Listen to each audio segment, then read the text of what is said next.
اور اس جو کانفرنس ہوئی ہے اس میں بنیادی طور پہ جو دیکھا جائے تو چھوٹے ممالک جو ہیں وہ تالیاں بجانے کے علاوہ ان کا کوئی بڑا رول نہیں ہے. اصل جو چائنا ہے اور رشیا ہے وہ اس فورم کو بڑا افیکٹولی جو ہے استعمال کر رہے ہیں. ٹھیک ہے رانا جاوید صاحب، یہ بتائیے گا کہ جس طرح سے ہم بات کر رہے ہیں اس وقت رشیا اور یوکرین کی جنگ کے حوالے سے، اور اس سے پہلے بھی ہم نے دیکھا کہ متعدد پلیٹ فارمز کے اوپر اس بات کا ذکر کیا گیا کہ فروری کے آخر میں جس جنگ کا آغاز ہوا تھا یوکرین میں، اس کا اختتام ہو جانا چاہیے. اب خود روسی صدر پیوٹن اس بات کا ارادہ ظاہر کرتے ہوئے نظر آئے، اور مودی سے ملاقات میں انہوں نے کہا کہ وہ چاہتے ہیں کہ جلد از جلد زندہ یوکرین کا جو ہے وہ خاتمہ کیا جا سکے. کیا ثابت کرتا ہے ان کا یہ بات کرنا؟ کیا واقعی یوکرین اور روس کی جنگ جلد اختتام کو پہنچنے والی ہے؟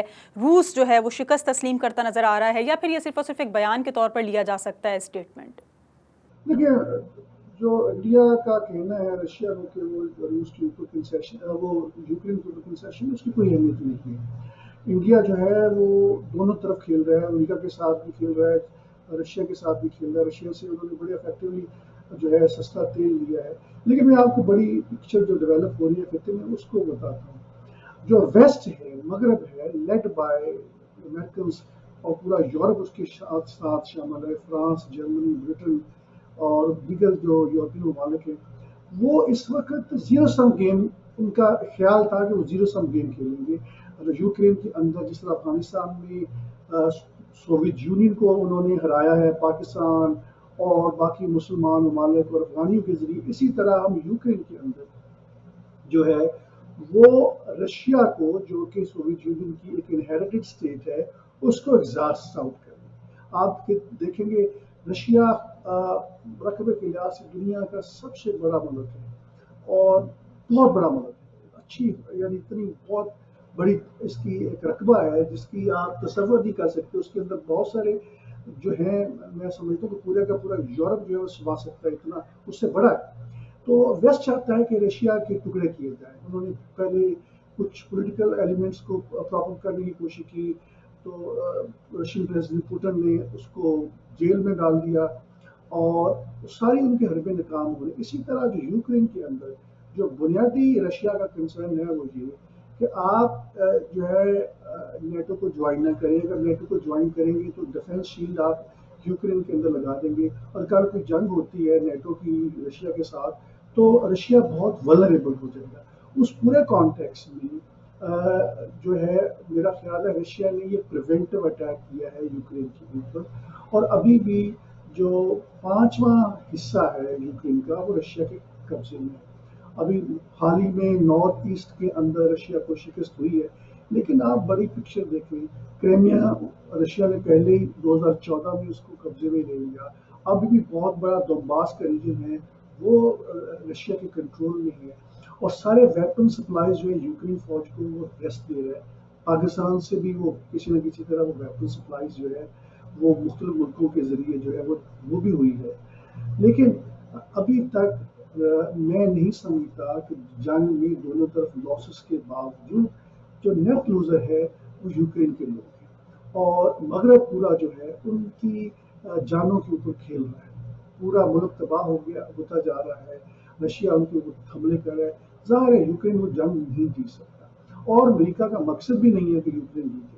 امریکہ کا مقصد ہے کہ کسی طرح رشیا جو ہے وہ اتنا ملٹریلی اکنامکلی ویک ہو جائے کہ یہ بعد میں اس کو توڑ دیا جائے، اور سوویت یونین ٹوٹنے کے بعد رشیا نہیں ٹوٹ رہا. لیکن جو پریزیڈنٹ پوٹن ہے آپ دیکھیں گے وہ چونکہ گیس اور آئل جو ہے یورپ اور امریکہ کو سپلائی کرتا ہے، اور خاص طور پہ جو گیس کا ہتھیار ہے وہ بڑا افیکٹولی اس نے استعمال کیا ہے، اور ان کی جو انکم ہے وہ ڈبل ہو گئی ہے. اور بڑا رشیا نے اس پوری سچویشن کو ایکسپلائٹ کیا ہے، اور دھمکی دی ہے کہ ابھی سردیاں آنے والی ہیں، رشیا جو ہے وہ گیس کو بند کر دے گا، اور اس کا نتیجہ یہ نکلے گا کہ یورپ کے اندر بہت زیادہ افراتفری پھیلے گی، مظاہرے ہوں گے وہاں پہ. ابھی بھی آرگنائزیشن بڑھ رہی ہے جو مظاہرے کرے گی، اور یورپین ممالک کے اوپر خاص طور پہ جرمنی پہ پریشر بڑھے گا کہ وہ اس جنگ سے نکلے. تو پریشر دونوں طرف ہے، رشیا کے اوپر اکیلا نہیں ہے. رشیا کے اوپر جو سینکشنز لگی ہیں تو یورپ کے اندر بھی لوگوں کو گیس سپلائی جب نہیں ملے گی، ان کے چولہے نہیں جلیں گے، ان کی انڈسٹری نہیں چلے گی، تو مسائل تو اچھے خاصے آئیں گے. انفلیشن آپ دیکھیں امریکہ میں ان کی تاریخ کی بدترین جو ہے اس وقت جو ہے افراط زر ہے. اسی طرح یہی حال جو ہے یورپ کے اندر ہے. تو میرا خیال ہے کہ آنے والے مہینوں میں یہ جنگ کو ریپ اپ کیا جائے گا اور اس میں مجھے نہیں لگ رہا کہ کوئی بھی ونر ہوگا. تاہم اور رشیا کو ایک اپر ہینڈ ضرور مل جائے گا کہ جو علاقہ اس نے قبضے میں لے لیا ہے وہ تو نہیں سرٹنلی وہ نہیں چھوڑے گا. ٹھیک ہے جاوید صاحب، کچھ مزید بھی آپ سے گفتگو کریں گے لیکن ایک بریک کے بعد ہمارے ساتھ رہیے. ویلکم بیک ناظرین، پروگرام فور سائٹ میں ایک بار پھر آپ کو خوش آمدید کہیں گے. رانا جاوید پاکستان کے دارالحکومت اسلام آباد سے ہمارے ساتھ موجود ہیں اور ہم کچھ بات کر رہے ہیں SCO سمٹ 2022 کی. اس میں جو اعلامیہ جاری کیا گیا ہے، جو باتیں کی گئی ہیں، جو رکن ممالک کے حوالے سے لاہ عمل تشکیل دیا گیا ہے مستقبل کو لے کر، اس پر گفتگو کر رہے ہیں. رانا جاوید ہمارے ساتھ موجود ہیں. رانا صاحب، افغانستان کے حوالے سے ایک مرتبہ پھر آواز بلند کی گئی ہے اور ہمسایہ ملک پاکستان نے ہی اس پہ بڑا کردار ادا کیا ہے. جس طرح سے تمام تر افغان مہاجرین کو نہ صرف یہ کہ گزشتہ کئی سالوں سے ہم نے جگہ دی ہوئی ہے اور ان کو دیکھ بھال کی جا رہی ہے پراپر طریقے سے، بلکہ اب ہم یہ چاہتے ہیں، پاکستان کی حکومت بھی یہ چاہتی ہے کہ جو افغانستان میں طالبان کی حکومت کا ایک قیام عمل میں آیا ہے اس کو نہ صرف یہ کہ تمام تر ممالک تسلیم کریں بلکہ ایک ریاست کی حیثیت سے اس کو وہ تمام تر مراعات بھی ملنی چاہیے جو دیگر ممالک کے سربراہان کو حاصل ہیں. آپ کو کیا لگتا ہے کہ جس طرح سے ایک مرتبہ پھر اس بات کو کہا گیا ہے، دہرایا گیا ہے کہ افغان حکومت کو تسلیم کیا جائے، افغانستان میں طالبان کی حکومت کو تسلیم کیا جائے، ایسا ممکن ہو سکے گا؟ کیونکہ ایک تاثر یہ پایا جاتا ہے کہ جو حکومت اس وقت افغانستان میں موجود تھی امریکہ کی واپسی کے بعد اس کو ہٹا کر قبضہ کیا گیا ہے، باقاعدہ طور پر منتخب ہو کر اس وقت طالبان حکومت میں نظر نہیں آتے. تو کیا اس صورتحال میں ان کو تسلیم کیا جا سکتا ہے؟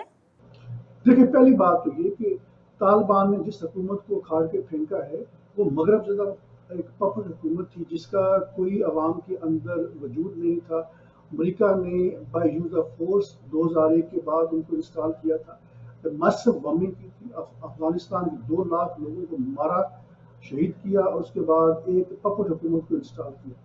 اور جب بھی الیکشن ہوئی ہیں دھاندلی کے ساتھ ہوئی، پورے 40 ملین کی پاپولیشن کے اندر 1 ملین لوگوں نے ووٹ ڈالا ہے اس کو اس وقت کے جو صدر تھے اشرف غنی، اور وہ بھی جعلی تھے.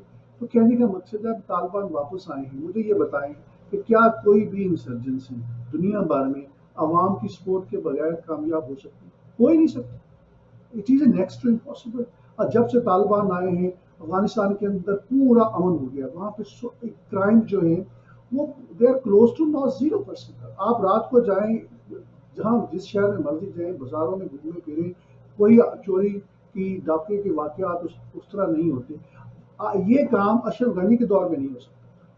سب سے زیادہ لا اینڈ آرڈر، چوری اور باقی جو رینسم کے کیسز تھے اس حکومت میں تھے. وجہ کیا تھی کہ وہ حکومت جو ہے انڈیجنائز نہیں تھی. ہمیں افغانستان کے کلچر کو سمجھنا ہے. یہ ڈیپلی کنزرویٹو سوسائٹی ہے. یہاں پہ لوگ جو سیکولر خواتین بھی ہیں وہ بھی سر پہ دوپٹہ رکھتی ہیں جن کی تعداد نہ ہونے کے برابر ہے. اور باقی برقع پہننا وہاں کا کلچر ہے. اور کیونکہ اسلام بھی پردے کا حکم دیتا ہے تو یہ چیزیں دونوں جو ہیں مکس اپ ہوتی ہیں. اسی لیے طالبان کی جو حکومت ہے اس کے خلاف جو اپوزیشن کہاں سے آ رہی ہے، وہ شمالی علاقوں کے کچھ جو ایسے لیڈر ہیں جن کا گراؤنڈ کے اوپر کوئی وجود نہیں ہے، فرانس میں جا کے پناہ لی گئی ہے، وہ وہاں سے اسٹیٹمنٹ دیتے ہیں اور ان کی بیک کے اوپر پورا مغرب ہے اور یہ کہہ رہے جی نہیں جی یہ مغرب جو ہے یہ خواتین کے طالبان حقوق نہیں دے رہے اس وجہ سے تسلیم نہیں کر رہے. بات یہ نہیں ہے. اگر یہ بات ہوتی تو سعودی عرب میں تو ابھی خواتین کی پابندیاں ختم ہو گئی. اس سے پہلے تو وہ محرم کے بغیر جو ہے گھر سے باہر ہی نکل سکتی تھی. ڈرائیونگ کا بھی ابھی رائٹ دیا ہوا ہے. تو طالبان کے ساتھ یہ مغرب کا مسئلہ نہیں ہے. طالبان جو ہے وہ میکس گیم نہیں کھیلتے. تو چائنا کے خلاف استعمال ہونے کے لیے تیار نہیں ہے، وہ رشیا کے خلاف استعمال ہونے کے لیے تیار نہیں ہے. رشیا نے، چائنا نے، پاکستان نے، ترکی نے، UAE نے، قطر نے، بے شمار ممالک نے، خاص طور پہ ہمارے جو دشمن ملک ہندوستان ہے اس نے ایمبیسیز کھولی ہوئی ہیں. ڈکلریشن نہیں کر رہے کہ ہم نے ڈپلومیٹکلی ریکگنائز کیا ہے، عملاً سارا ریکگنائز کیا ہوا ہے. تو اگر افغانستان کو SCO کی پچھلی میٹنگ میں بلایا گیا تھا اس دفعہ کیوں نہیں بلایا گیا؟ نہ بلانے کا نقصان کس کو ہوگا؟ ہم سب کو ہوگا. ہم چاہ رہے ہیں کہ جناب رشیا اور جو سینٹرل ایشین اسٹیٹس ہے وہاں سے ہماری گیس پائپ لائن آئے. تو gas pipe line central Asian state سے پاکستان کے اندر کیسے آئے گی جب وہاں پہ امن نہیں ہوگا، جب آپ طالبان سے مذاکرات نہیں کریں گے؟ تو میرا خیال یہ ہے کہ یہ منافقت جو ہے دنیا کی ختم ہونی چاہیے۔ طالبان بہت سیدھے سادے ہیں، ان کا کوئی پروپیگنڈا ان کے خلاف ہوتا ہے، ان کی سچی بات بتانے والا بھی کوئی نہیں ہے۔ سوال یہ ہوتا ہے کہ جب کوئی بھی حکومت ہوتی ہے کیا وہ لوگوں کو جان کا تحفظ دیتی ہے؟ تو طالبان تو جان کا تحفظ دے رہے ہیں، جان و مال ان کا جو ہے وہ محفوظ ہے اب۔ ہاں اکانومی کے ایشوز ہیں، امریکہ نے $9 بلین کے اوپر قبضہ کیا ہوا وہ چھوڑ دیا، اس کے باوجود اپنے وہ انڈیجنس ذرائع سے صورتحال کو کنٹرول کرنے کی کوشش کر رہے ہیں۔ اتنا بڑا ایک ہیومینیٹیرین کرائسس نہیں ہے جتنا مغرب کا جو ہے میڈیا جو ہے اس کو پورٹری کر رہا ہے۔ افغانستان کے اندر آپ جا کے دیکھیں گے تو حقائق بالکل مختلف ہیں، وہ نہیں ہے جو میڈیا پورٹری کر رہا ہے، کیونکہ انہیرنٹ بائس ہے طالبان کے خلاف۔ اور پاکستان کا مسئلہ ہے، پاکستان کو طالبان کا کیس ایڈوکیٹ کرنا ہے، کیونکہ افغانستان کے اندر پہلے امریکہ اور انڈیا نے مل کے ٹیررسٹ گروپ جو ہے وہ اسپانسر کی۔ مجھے بتائیں بلوچستان کی میں 2000 سے پہلے کوئی انسرجنسی نہیں تھی نا، کس نے شروع کروائی؟ امریکہ نے شروع کروائی، ہندوستان کے ذریعے شروع کروائی، وہ سارے ٹیررسٹ گروپ پر بیٹھے ہوئے۔ تو ہمیں طالبان کے ساتھ اپنے تعلقات کو، اچھے تعلقات کو استوار کرنا ہے۔ ہم یہاں پہ سیکولر لابی آ گئی ہے، وہ کہتے ہیں نہیں امریکہ کو آپ دوبارہ اڈے دیں، 80,000 لوگ پہلے جان دے بیٹھے، مزید لوگ پاکستانی مرے، یہاں پہ پھر لوگوں کو گھروں سے بے دخل کیا جائے، سوات میں پھر وہ کہانی ڈالی جا رہی ہے۔ یہ طالبان وہ نہیں ہے کوئی، یہ تو دہشت گرد ہیں جن کو خاص مقصد کے لیے کچھ لوگ استعمال کرنا چاہتے ہیں۔ میں اس پہ زبان نہیں کھولنا چاہتا کہ وہ کون ہے، لیکن سب کو پتہ ہے مقصد کیا ہے کہ جسٹیفیکیشن کریٹ کی جائے، امریکہ دوبارہ آئے، ملٹری بیسز ہوں، طالبان کے خلاف حملے کیے جائیں تاکہ یہ جنگ کا بازار چل نکلتا جائے، پاکستان کو بھی چند پیسے ملے۔ ہمارے تو بارے میں یہی کہا جاتا ہے نا، کرائے کے قاتل ہیں، ہم نے اپنے لوگوں کو مارا، بے گھر کیا امریکہ کے نام پہ، کیا ملا ہمیں؟ انسانی جان کی کوئی قدر و قیمت نہیں ہے پاکستان کے اندر۔ تو وہ کھیل دوبارہ کھیلا جا رہا ہے، لیکن میں سمجھتا ہوں کہ وزیر اعظم شہباز شریف نے بہت اچھا کیا، اس کیس کو ایڈوکیٹ کیا کہ طالبان کو ریکگنائز کیا جائے، ان کی حکومت کو تسلیم کیا جائے، ان کی اکنامکلی ان کی ہیلپ کی جائے، ان کے ساتھ ٹریڈ شروع کیا جائے۔ By the way trade central Asian state کے ساتھ طالبان کر رہے ہیں، پاکستان بھی کر رہا ہے، ہندوستان جو ہے وہ بھی ڈیسپریٹ ہے۔ ہندوستان کہہ رہا ہے جی کہ ہمیں سینٹرل ایشین تک ایکسیس دی جائے، کہاں سے ایکسیس ملے گی؟ افغانستان سے ملے گی نا۔ تو سب لوگ چاہ رہے ہیں، تو یہ میرا خیال ہے کہ it is a simply matter of time when the Taliban government is recognise.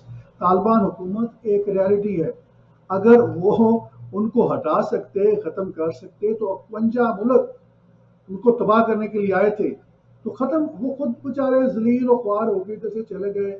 پورے یورپین ممالک جو ہیں وہ امریکہ کے خلاف جاسوسی کرتے تھے طالبان پر، طالبان امریکہ کو مارتے تھے۔ انہوں نے اتنا ٹف ٹائم دیا ہے، مجبور کیا ہے کہ پیس ڈیل کریں، اور ان کی ٹرمز اینڈ کنڈیشن کے اوپر پیس ڈیل ہوئی ہے۔ اس پیس ڈیل کے مطابق امریکہ دوبارہ افغانستان میں انٹرونشن نہیں کرے گا، اس میں لکھا ہوا ہے، لیکن پھر وہ کر رہے ہیں۔ تو معاہدے کی خلاف ورزی تو امریکہ خود کر رہا ہے۔ ہم جو ہے ہمیں ٹاؤٹ بننے کا بڑا شوق ہے، ہم نے ان کو اوور دا ہاریزن جو ہے رائٹس دیے ہیں، جہاں سے حملہ کیا گیا افغانستان کے اندر القاعدہ کے اوپر۔ ہمیں کیا ضرورت ہے اپنی زمین اور اپنی جو ہے اسپیس جو ہے وہ امریکہ کے حوالے کریں؟ وی شوڈ اسٹے نیوٹرل، ہمیں کسی کانفلکٹ میں آنے کی کیا ضرورت ہے؟ جاوید صاحب یہ بتائیے گا کہ شنگھائی تعاون تنظیم کا اجلاس جو ہے وہ مغربی دنیا کے لیے ایک متبادل قرار دیا جا رہا ہے، آپ کو کیا لگتا ہے کہ واقعی ایسا ہے، یہ مغربی دنیا کا متبادل ہو سکتا ہے، اور جو اس کی اہمیت ہے وہ برقرار رہ سکے گی؟ جو کہا جاتا ہے کہ انتہائی اہمیت کا حامل ہے شنگھائی تعاون تنظیم کا اجلاس، تو کیوں کر یہ کہا جاتا ہے، کیا اس کی اہمیت ہے؟ ابھی متبادل بنا نہیں، لیکن اس کے اندر پوٹینشیل بہت زیادہ ہے، یہ بن سکتا ہے۔ یہ G8 کنٹریز کا جو ڈیولپنگ اکانومیز ہے اس کا متبادل بن سکتا ہے، یہ نیٹو کا متبادل بن سکتا ہے، اس کے اندر ایک الائنس ڈیولپ ہو سکتا ہے، لیکن یہ ساری چیزیں پیپر پہ ہیں، ابھی کچھ گراؤنڈ کے اوپر نہیں ہے۔ ابھی یہ فورم جو ہے اس کو رشیا اور چائنا بہت افیکٹولی استعمال کر رہے ہیں کہ ایک انڈر لائن میسجنگ کرتے ہیں، امریکہ کو کرتے ہیں کہ دیکھیں آپ کے پاس نیٹو ہے، آپ کے پاس G8 ہے، ٹھیک ہے، اس کے اندر باقی ڈیولپڈ کنٹریز ہیں، ایشیا سے بھی ہیں، ہمارے پاس جو ہے SCO ہے، اور ہم اس فورم کو مزید ایکسپینڈ کر سکتے ہیں، اس کو ملٹری الائنس میں بدل سکتے ہیں، اور اس کی وہ پاسبلٹی ہے، چائنا ان ایشوز کے اوپر کام کر رہا ہے۔ تو لیکن ابھی یہ بگننگ ہے، ابھی کچھ گراؤنڈ کے اوپر نہیں ہے، کیونکہ ہندوستان جو ہے وہ دونوں طرف کھیل رہا ہے نا، وہ چائنا کو کاؤنٹر کرنے کے لیے امریکہ کے گود میں بیٹھا ہوا ہے. تو ابھی اس لیے اس پہ وقت لگے گا، لیکن certainly economically this group is going to be a threat to the American interest in Europe and elsewhere. اور یہ ایسے الائنس ڈیولپ کر رہا ہے کہ کم سے کم خطے کے اندر سے پاکستان کو کیوں شامل کیا گیا. پاکستان کو فل ممبرشپ دی گئی ہے. مقصد یہ ہے کہ کسی طرح اس کو امریکہ کے الائنس سے باہر نکالا جائے. اور پاکستان کے اندر بھی آپ کو پتہ ہے بڑی مزاحمت شروع ہو گئی ہے، پبلک ریزنٹمنٹ ہے امریکنس کے خلاف. جو بھی ریسنٹ سروے ہوا ہے 72% لوگ کہتے ہیں کہ ہمیں امریکہ وہ they consider Americans as their enemy. تو اس لیے میرا خیال اس پوری کانٹیکسٹ کے اندر رشیا اور چائنا جو ہے، ایران پاکستان جیسے ممالک کو جن کے پولیٹیکل ایشوز بڑے اسٹرانگ ہے، ان کو استعمال کر کے امریکہ کو میسج دے رہا ہے کہ آپ کی سپر پاور کا اسٹیچر ختم ہو گیا ہے. وہ بہتر بارگیننگ چپ پہ آنے کی کوشش کر رہی ہے. چائنا کا تائیوان کے اوپر ایشو ہے، امریکہ تائیوان کو انکریج کر رہا ہے. تو چائنا امریکنز کو ٹف ٹائم دینا چاہتا ہے. اسی طرح یوکرین کے ساتھ رشیا کا ایشو ہے، تو وہ امریکہ کو ٹف ٹائم دینا چاہ رہا ہے. تو میرا خیال ہے کہ ابھی بگننگ ہے، بہت ٹائم لگے گا کہ یہ پولیٹیکلی ملیٹریلی اور اکنامکلی کوئی بڑا ایک جسے کہتے ہیں نا فارمیڈیبل الائنس کے طور پہ مرج ہو سکے. It will take time. بہت شکریہ. رانا جاوید ہمارے ساتھ موجود تھے اور ہم نے کچھ بات چیت کی شنگھائی تعاون تنظیم 2022 کے ہونے والے اس اجلاس کے حوالے سے جو سمرقند آذربائیجان میں منعقد ہوا، اور اس میں جو اعلامیہ ظاہر کیا گیا ہے، جاری کیا گیا ہے تمام تر رکن ممالک کی جانب سے، اس میں نہ صرف یہ کہ دنیا میں امن قائم کرنے کے لیے، دہشت گردی کے فروغ کے لیے اس وقت جو ہمیں ممالک نظر آتے ہیں کوشاں، ان کو روک تھام کے لیے اور تمام تر ایسے اقدامات کے لینے کے لیے کہ جس سے دنیا میں جنگ و جدل کا خاتمہ ہو سکے، امن کو فروغ دیا جا سکے. اور وہ ممالک جہاں پر پریشانیاں ہیں، جہاں پر اس وقت ہم دیکھتے ہیں کہ معاشی صورتحال خاصی خراب نظر آتی ہے، ان کو کس طرح سے بہتر بنایا جا سکتا ہے آپس کے تجارتی روابط کو فروغ دیتے ہوئے، اس پر کچھ جو ہے وہ گفتگو کی. رانا جاوید ہمارے ساتھ اسلام آباد سے موجود تھے. آج کے اس پروگرام کے لیے اتنا ہی. اگلے ہفتے ایک اور موضوع کے ساتھ حاضر ہوں گے. پروگرام ٹیم کے ساتھ سمین نواز کو اجازت دیجیے. اللہ نگہبان.